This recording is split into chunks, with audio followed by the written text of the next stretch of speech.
Breathe in, breathe out.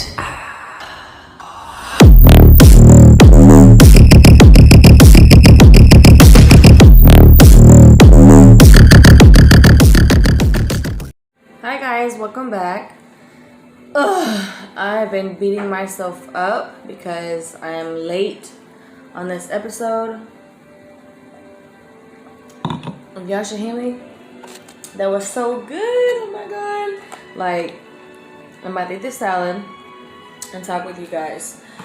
So, I already know where to start, but when it showed the next episode of next week, I was so hyped. Like, me and my daughter was like, oh my gosh, it's Sesshomaru! Like, we were super hyped. Like, to a whole nother level. Like, it was crazy to see him, like, just, like, come out of nowhere, out of the sky, and that's what I mainly want to talk about, that, and, basically the theories. I'm not going to break down the episode and all that. I'm not going to do any of that. I'm going to touch base on a couple things that stood out to me, but that will be that, and then I'll discuss next week's episode because I'm so stoked. Like, I want Saturday to be here already. Like, ooh, that's just, you can't do us like that, okay? And I know I'm not the only one that feels that way. Like, what? And it was even so much so my daughter was like, let's go to Tokyo, Mom. Like, I'm pretty sure they can watch it already. Anyways, so episode 17, I would give it a 7 out of 10.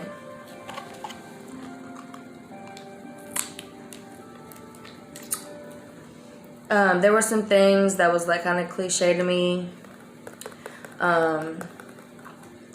Riku, it's like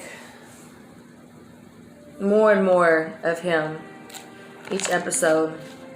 And how he went to go see Jubai and Mahora, and she was there complaining and cleaning and stuff like that, which I honestly feel bad for. Like, she shouldn't have to suffer because of her master and all that. Like, let her be free. But when he was there and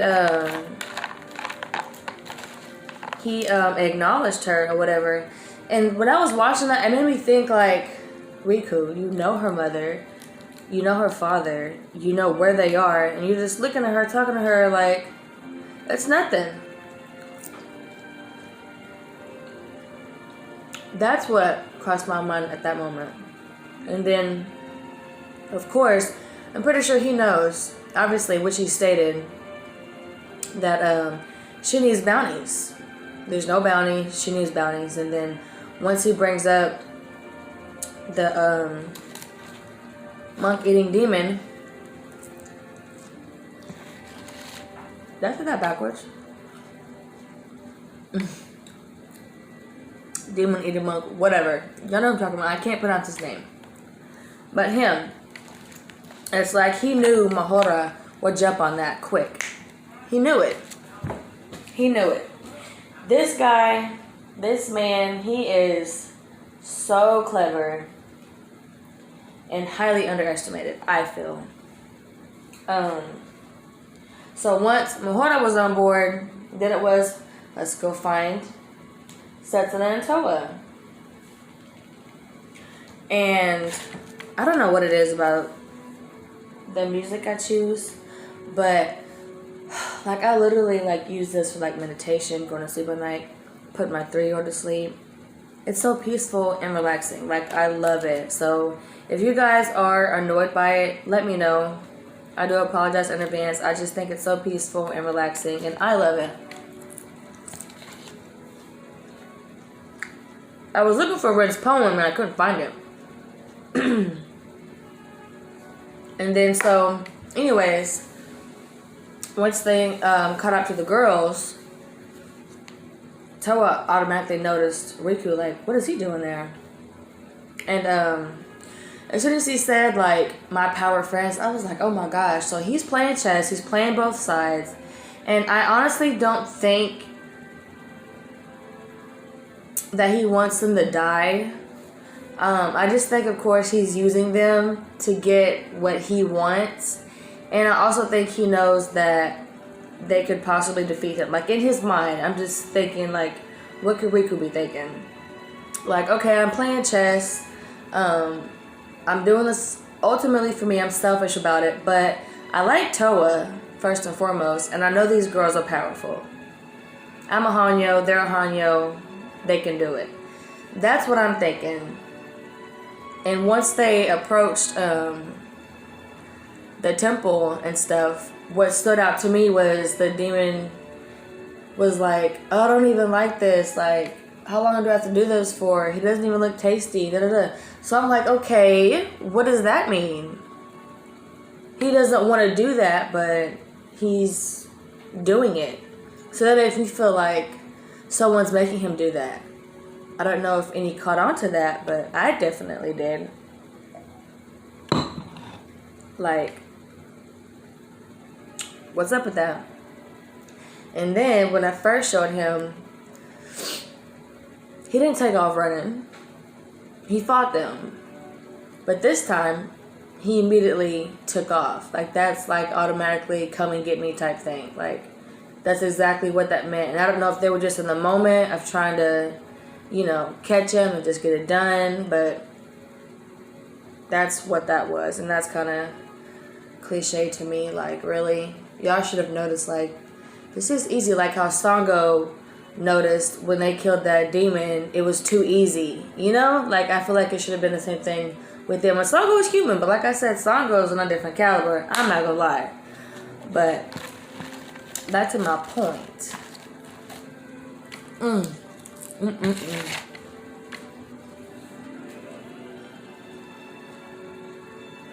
So good. Sorry, I haven't ate anything, guys. But also, as I said, I'm just touching base on things that kind of didn't make sense to me or made me want to like speak about. With Zero and Kinemura, why did she ask Kinemura, I thought you were gonna kill the daughters for me? Now,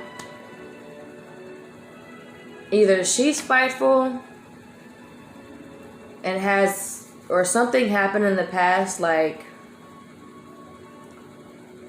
I guess she was betrayed at some point in the past with either Toga or Sesshomaru's mom. But I noticed in the Lunar Eclipse episode, she said, how's your mother doing? So I know that they have history. And a few people asked me, like, why is Sesshomaru nice to Zero and stuff like that. I think that Sesshomaru understood, like, okay, she's telling him, like, hey, I'm about to go try to kill your daughters, I'm about to burn the forest down. And he just nodded, like, okay, bet. But I'm thinking Sesshomaru is going to do what he needs to do at all costs to protect them, which he did. He put them in a barrier with Jockin's help. And then she used the Dream Butterfly spell to be able to see them. So I don't know if she's able to use it if she needs to, or if it's something that she can apply to somebody or manipulate, but if obviously it's associated with them. So that's one thing. Another thing, when she asked him that, he was like, was I? Now, that's either one or two ways. Either he doesn't remember, or two, he was being sarcastic. I personally feel he was being sarcastic. Sips tea. This isn't tea. This is a juice blend that is delicious. I was just joking. But yeah, I personally think he was being sarcastic. Like, was I? Was I really? Like, oh, no shit. No kidding. Type of thing. So I'm kind of wondering, like, what is he waiting for? Like, he could have been jumped on, obviously. Why? That kind of plagued my mind. Other people were talking about the book he was reading. I think that just kind of shows a little bit of his character and how he is. Obviously, what he was reading, I don't think it's something to be looked into. It's just the fact of it's just kind of showing you how he is as a demon or whatever. But let me get back to these theories and these allegations. Like, I'm hearing that Sesshomaru is going to be killed by Kinemura, and that one of the girls is going to be able to wield the Tenseiga.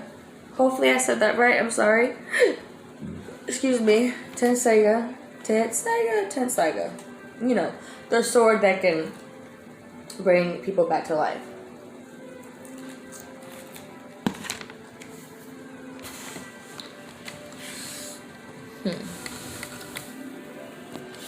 So, y'all, what were y'all thinking in the episode when he just came out of nowhere? Like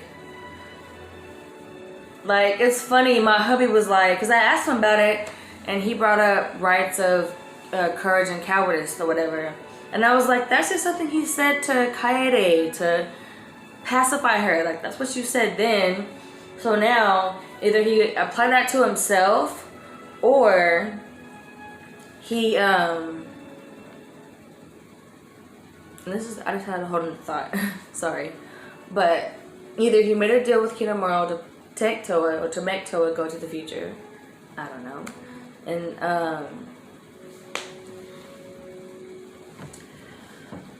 who's sorry, breathe. This is just a lot to process. I'm not gonna lie to you guys. These theories and thoughts and everything.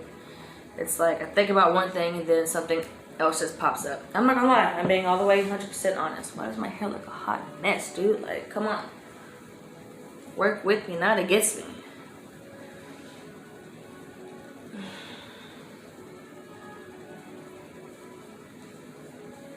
Oh, I don't even know where I was in subject. Lord. So, I don't know if Sesshomaru purposely intended for Toa to go to the future, but it showed Toa's backstory, Mahora's, kinda, not all the way, and then Setsuna's next. So after Toa was gone, it was like, Setsuna! Who took care of Setsuna? I think Sesshomaru took care of her for a little while and then sent her to Kaede's village. Because Setsu was like, I'm going to be in your care for a while. And then at some point, that dream butterfly affected her, and she has no memory of being with Sesshomaru and Jokin, etc. That's what I think. I could be all the way wrong, but that's what I'm thinking. Because who else would have taken care of her? You know, changing diapers and burping and bottles and, you know, crawling. Like, someone had to care for her. But I just know... Oh yeah, back to what I was saying with Kinemura killing Sesshomaru. I hope that's not true, but if it is, I know one of the girls will be able to wield it. I've seen a couple of things. One, Setsuna dies and Toa goes into this full rage and she turns full demon and she kills Kinemura, like that. And then revives Setsuna and Sesshomaru. But like, I'm just thinking how it's gonna play out. Like, obviously it's gonna pick up where it left off. But it's like Sesshomaru is there only just to protect them because they need protecting at this point. Like, they defeated a lot of perils and stuff, and now it's like, okay, now Daddy has to step in. That's how I'm taking it. Like, Daddy has to step in now. And so he's been like just watching them from afar. Like, okay, she learned this, she learned that. Which my husband said to me, so I'm just like, okay, that provided some comfort there. Because I was in my head like, what? Let me know something. Like, just seeing him was just like, oh my God. Like, I can't stress it enough.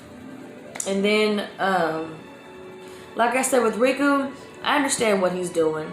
He's playing chess against, you know, he's doing what he has to do to get what he... I think he wants his daddy's throne. And I think Midoriko is his mother.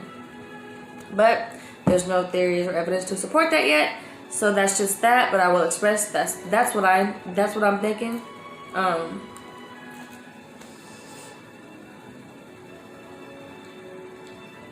And then also Mahara gets to see her uncle. Oh, and also I read that Sesshomaru is going to let Kagome and Inuyasha out of the Black Pearl. So if that's true, then that means Mahara will be able to see her parents. Wouldn't that be awesome? Like a whole family reunion? Maybe it'll be spaced out in episodes. Like 19 will show that preview of them coming out the Pearl. I don't know, but allegedly it's supposed to start in episode in 18. I don't know how true that is. So yeah, like what do y'all think? Because I'm over here just bouncing here. And also I love to see that Kilala's still around and with Setsu when they're by the tree playing the violin and being just, you know, peaceful and all that good stuff. That was refreshing. Like, okay, you know. And then I automatically think of Sango and Kilala back in the day and everything that they went through, together, the trials and tribulations, so on and so forth. But yeah, I am super stoked. I meant to make a video yesterday, but I'll just say time wasn't on my side.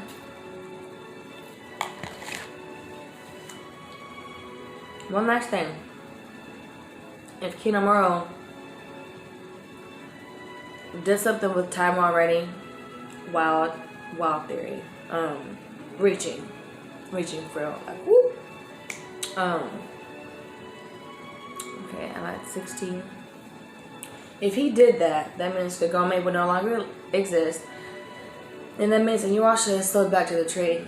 And that means Mahara is the one that could save him. Does that mean Kikyo's back? It'd be nice. Just theoretically speaking. It would be awesome to have Kikyo back alive, being able to be happy. Even if it's not with Inuyasha, just being able to live a long, healthy life. And I'm going to make a video. Like I said, I said I was going to, and I haven't yet, but I'm going to definitely make a video soon on Kikyo because my heart goes out to her so bad, and Kagome's, but more so Kikyo's for some reason. It just, like, it aches. Like, I ache. I'm too intuitive. I'm too connected, you know. I'm connected to, like, people. If I watch a movie, I can get, like, super invested and connected, and I just can't do anything about it. But nonetheless, I cannot wait. I'm going to be talking about it with my friends every day.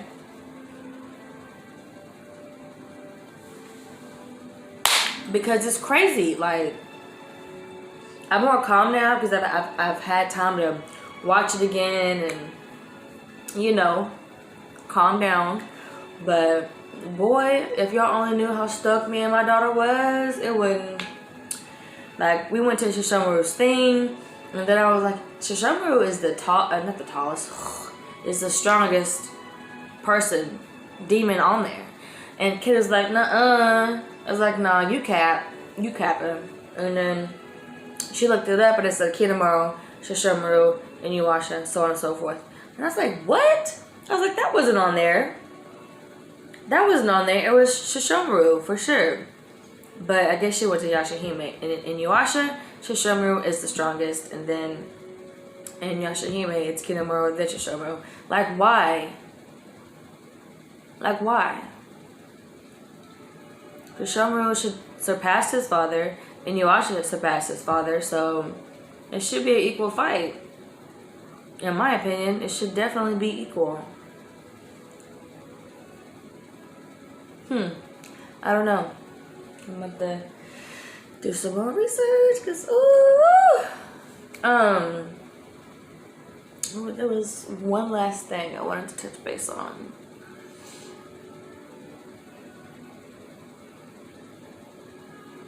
It's just too much. It's just too much. I just can't do it. I'm just kidding. But no, real life, I'm just like, ooh, I just don't want to see Sesshomaru die. I mean, it's good that he can get brought back to life, allegedly, but someone said he don't even wield that sword anymore. So if he don't wield that sword anymore, girl, boys, ladies and gents, I'm going to lose my shit. Anyways, like, comment, subscribe, please. I really appreciate all the love and support. If I missed something, let me know. If I need to work on something better, let me know. Give me constructive criticism all the way. I'm just starting. I'm getting in my element, and time, baby. It's just time. But I will be back to make another video. Like, I'm stuttering. I'm that hyped and excited about it because I just have so much more to talk about. Like, there's just so much. There's so much. I didn't even get to touch base on the spells and how Setsuna and Towa was able to smell them out, and how Setsuna got into Towa's ass about being weak and, you know, giving that facial expression to let dude know that Mahora was behind him, and, you know, kind of got in her ass, but it's love, you know what I'm saying? It wasn't ill intent, it was love. So there's other things that I still need to talk about, but I will. Just be patient and work with me, because this is a process, and I'm just using my phone, so bear with me. Like, comment, subscribe. I love you guys so much. Mwah! My blended family. And one more thing. Kinemaro don't want the smoke, okay? He don't want the smoke. He don't want the smoke. Yeah, I played Sesshomaru's theme. That's what me and my daughter did the other day. And we played Naraku's theme too. And we were like, dang, we need Naraku right now. Like, even though he was a Hanyo, like, still, that would be dope. Like, where's Naraku? We need you. We need you. We need Toga. Like, come on. But hearing this was like, yeah, it's a wrap. Kinemaro ain't got a chance. But anyways, love you guys. Bye. And one last thing. Do y'all really, truly think that Riku is just evil? Something to think about.